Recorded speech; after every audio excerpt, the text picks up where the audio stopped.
Difficile de faire plus cliché pour commencer que de dire que toute une génération qui a aujourd'hui entre 30 et 40 ans a été élevée pour le meilleur et pour le pire près du Club Dorothée et exposée massivement aux dessins animés japonais. Et comme tout cliché, celui-ci a sa part de vérité. Une bonne partie de la génération née à la fin des années 70, début des années 80 est aujourd'hui active, créative, nourrie par une passion inaltérée pour le Japon. Certains sont devenus dessinateurs, scénaristes, traducteurs, producteurs, éditeurs, journalistes. Depuis 10 ans, certains auteurs essaient de s'exprimer dans le format de prédilection de la bande dessinée japonaise, le format manga, pour ce que cela peut vouloir dire. Et la liste est longue. Sans vouloir être exhaustif, on pouvait croiser à Japan Expo de nombreux artistes rassemblés sous la bannière French Touch. Aurore, Jenny, Patricia Lifung, Thomas Bouvray, Patrick Sobral, Shonen, Guillaume Stey, Vald, Nicolas David, Malek et bien d'autres. Et encore, on ne parle pas ici des artistes qui veulent rester dans la liberté du fanzina ou qui n'ont pas encore franchi le pas de l'édition professionnelle. Japan Expo mettait en avant cette année une communauté de dessinateurs et d'éditeurs qui a su s'affranchir des frontières culturelles de son pays au travers de plusieurs conférences, d'une exposition dédiée et d'une fresque hommage commune. Les plus audacieux de ces artistes ont pu s'installer au Japon pour se faire une place dans le marché hautement compétitif de l'animation japonaise. Ils ont même lentement contribué à faire changer certaines mentalités. Certaines sociétés japonaises sont désormais activement à la recherche d'artistes internationaux pour certains de leurs projets, comme c'est le cas pour Kaneko Fumio, producteur chez Satellite.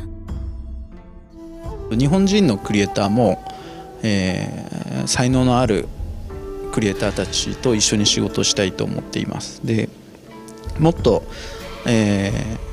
日本に来て仕事をしてくれるクリエイターがいればそれはとても良いことだと思っています。いろんな国のいろんなクリエイターと、ジャパニメーションって言われてますけどなんだろうきっと日本で作ればどういうスタッフが入っていろんな仕事をやってもジャパニメーションなんだというふうに思っています。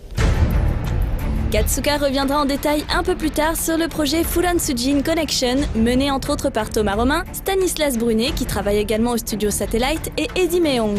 Chacun a d'ailleurs pu participer à des conférences durant le salon ou encore animer des masterclass sur leur expérience professionnelle au Japon. Du côté français, les éditeurs eux aussi sont désormais prêts à tenter de nouvelles expériences après des années de tâtonnement. C'est ainsi que sur le stand Glénat, on pouvait trouver deux de ces initiatives aux côtés des poids lourds du genre. Cette année pour Japan Expo, comme tous les ans, vous avez tous nos plus grands titres, One Piece, Bleach, Ajin, et aussi on a mis un grand accent sur Tokyo Ghoul, donc avec une nouveauté, un petit artbook et un grand espace Tokyo Ghoul qui est un peu plus loin, où vous pouvez voir une expo de planches et faire plein d'activités tout autour de la licence. Et également, on a profité de l'occasion pour vous présenter quelques nouveaux auteurs, par exemple Linko, qui est une auteure japonaise qui a fait un shoujo exclusivement pour Glénat. Ayakashi, qui est un nouveau titre de Vanra avec un scénariste Izu, donc c'est une production purement française. Avant de revenir sur Ayakashi, Linko était présente sur le salon. Glénat est allée chercher une mangaka japonaise pour réaliser un titre spécifiquement pour le public français. Bonjour. リンコです。ラピシアンという漫画を描いてます。ジャパンエキスポに招待していただいて本当にありがとうございます。緊張したけど結構サイン会はすごい楽しいです。結構呼んでくれて直接感想をいただけるのでそれからちょっと頑張ろうと思います。La mangaka, assez timide, a pu tout de même côtoyer le public français, entre autres durant une masterclass. Son trait léger et plein de sensibilité a été repéré directement par Glénat. Je connaissais Linko de par ses illustrations qu'elle postait souvent sur les réseaux. On a discuté ensemble très amicalement et puis j'ai découvert qu'elle savait aussi faire des planches de manga sublimes. De là, je lui ai proposé d'éditer en France, de ne pas gaspiller son talent. Et le projet a commencé comme ça, elle m'a présenté son idée de l'univers de Lapician, que j'ai trouvé super, des esprits, des dragons, que demander de plus. Et après je l'ai laissé vraiment laisser son imagination aller. 何種類か出たうちで、これがいいんじゃないかというところと、あとはそのネームっていう下書きみたいなのを一回提出して、ここは分かりづらいとかちょっとフランスの人の言い回しとかにちょっと分かりづらいからこうした方がいいんじゃないかっていう意見はいただいたんですけど、それ以降はもう自由に書かせていただきました。結構、日本だとその一冊の本になるまでに結構だいぶ時間がかかると思うので、新人からずっとやってて、だけどこっちはフランスの方は雑誌自体がその漫画雑誌とかがないっていうことで、最初から一冊を前提で出すっていうところで、そこは大きな違いかなと思いました。で、結構フランスだとそのおかげで結構新人とかでも長めのお話が書けるのがすごいいいのかなって思いました。L'autre projet mis en avant par Glénat était Ayakashi, un titre créé par deux Français. Guillaume d'Horizon, ici sous le nom de scénariste Izu à la base de l'univers, et Vanra, co-scénariste et dessinatrice, qui a fait un travail d'adaptation sur le monde et l'histoire que lui a proposé son co-auteur. Ça fait longtemps que j'avais envie de faire du médiéval fantastique japonais. Entre guillemets, Game of Thrones dans un Japon médiéval fantastique, voilà, pour faire très simple. Et on a essayé de mélanger tout ça, et à partir de là, voilà, j'ai proposé les bases avec Ayakashi. Bon, ça a mis 3 ans, ça s'est pas fait en 5 minutes. Mais voilà, l'idée est vraiment partie de là. Nous, l'idée était vraiment de se dire, voilà, on va jusqu'à Sekigahara, donc vers 1600. Le Japon, dans notre récit, c'est le Japon qui a toujours existé, donc c'est pour ça qu'on s'est beaucoup documenté.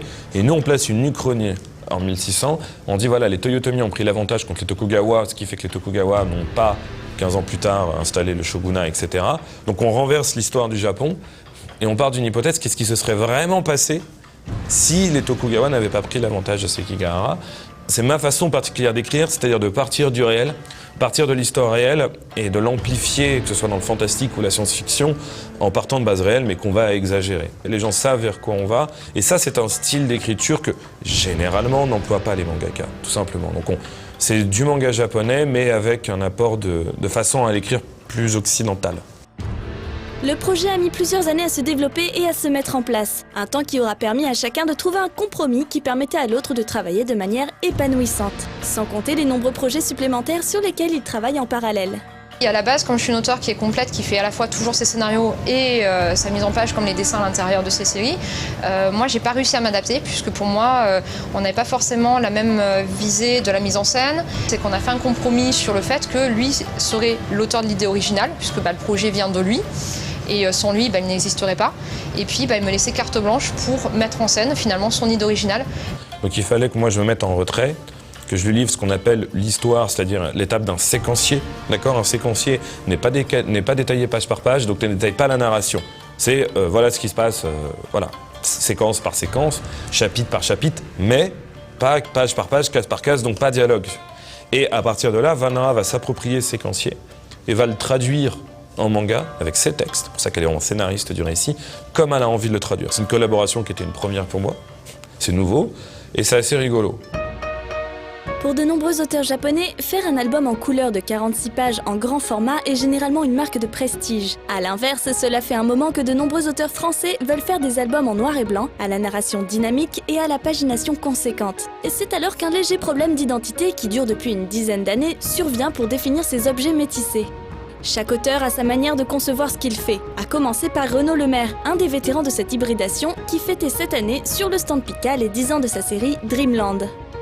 Moi j'appelle Dreamland mon petit manga, parce que j'ai quand même un rythme assez soutenu, et quand je parle avec des auteurs franco-belges en dédicace, j'ai pas forcément le même quotidien, tu vois, je me reconnais pas forcément dans le quotidien et dans la pression et le rythme des pages à fournir. Pas forcément non plus avec les mangaka jap, c'est l'entre-deux, tu vois. Je dis que c'est du manga parce que ça a la pagination, le rythme de parution et le découpage manga. Le graphisme aussi, je pense, c'est quand même plus manga que franco-belge. Et donc voilà. Non, je fais du manga, clairement, c'est pas du tout un format bande dessinée. Après, je fais du manga, mais en étant en France, donc je fais du manga français. On peut appeler ça tout simplement comme ça, je crois. Parce qu'après, si c'était de la bande... Non, je faisais avant de la bande dessinée.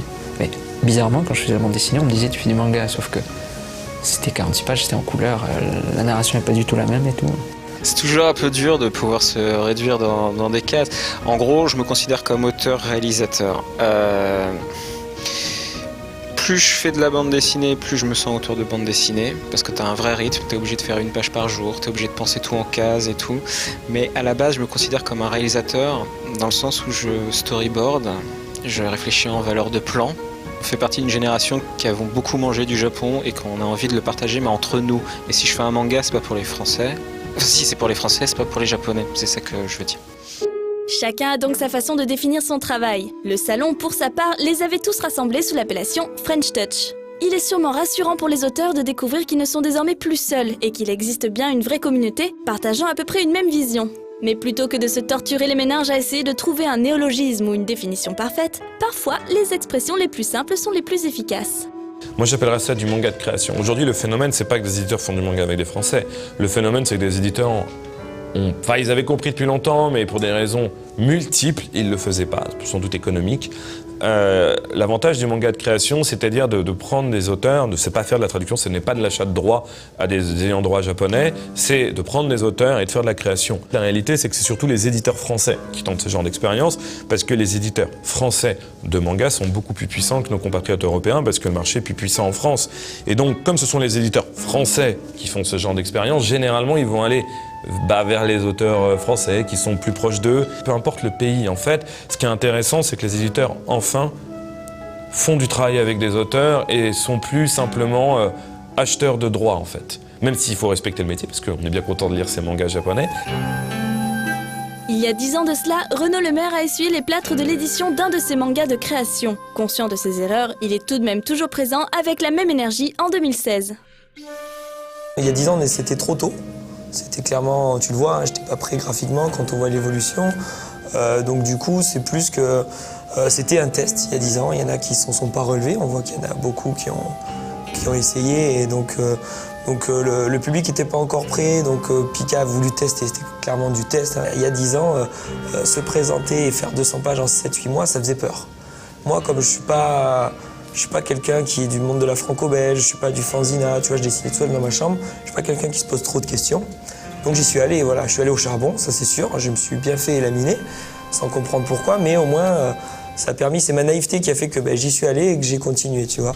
Il n'était pas le seul à vouloir raconter ses histoires grâce à ce format. D'autres auteurs attendaient la maturation d'un marché, d'un public prêt à accepter leurs œuvres, tout en continuant leur chemin artistique quoi qu'il arrive. Un vrai shonen en quelque sorte.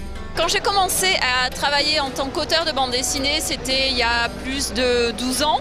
C'était en 2002, donc oui, bien plus de 12 ans. Dès le départ, je voulais faire du manga. Parce que j'ai été élevée au Club Dorothée et tous les animés, donc ce que j'aimais, c'était vraiment ce format-là, ces histoires-là. Mais à l'époque, c'était pas possible pour les auteurs d'être édités parce que le public ne suivait pas, les éditeurs ne voulaient pas prendre de risques. Ce n'est qu'assez récemment qu'ils commencent à sortir un petit peu des sentiers battus. Donc enfin, j'ai pu signer au format manga et enfin, je peux faire ce que j'aime. En retombant dans les mangas, je me suis dit, mais c'est ça, c'est ce format-là que je veux essayer. Quand il s'agit du coup de créer un nouveau projet, après, à un moment donné, d'abord j'ai essayé de faire une BD qui s'appelait Anatori, qui était une BD très influencée manga, mais c'était encore un format BD. Je me suis trompé, je pense, en le faisant, parce que j'avais toutes les influences Japon, Japanime et tout, mais pas le format qui allait. Du coup, 46 pages, c'était pas assez. Après cet échec, je me suis dit, bon, j'ai raté mon coup, j'ai pas eu assez de place pour raconter ce que je voulais. Avant de m'arrêter, je vais faire un vrai manga. Et voilà. Ça marche mieux. Pour Tony Valente, cela marche même tellement bien que son titre Radiante est également édité au Japon aux éditions Asuka Shinsha. Il aura fallu 10 ans d'évolution et de tentatives diverses pour que les influences soient finalement digérées à différents niveaux. 10 ans pour que les conditions se réunissent afin que ces auteurs puissent enfin s'exprimer de la manière qu'ils souhaitaient. L'évolution s'est faite, c'est ça qui est bien avec Dreamland et qui fait, enfin bien, c'est le bilan que j'en tire, c'est l'évolution d'un auteur, d'une série, d'un éditeur, d'un lectorat et d'une mentalité, quoi. Ouais, c'est beau.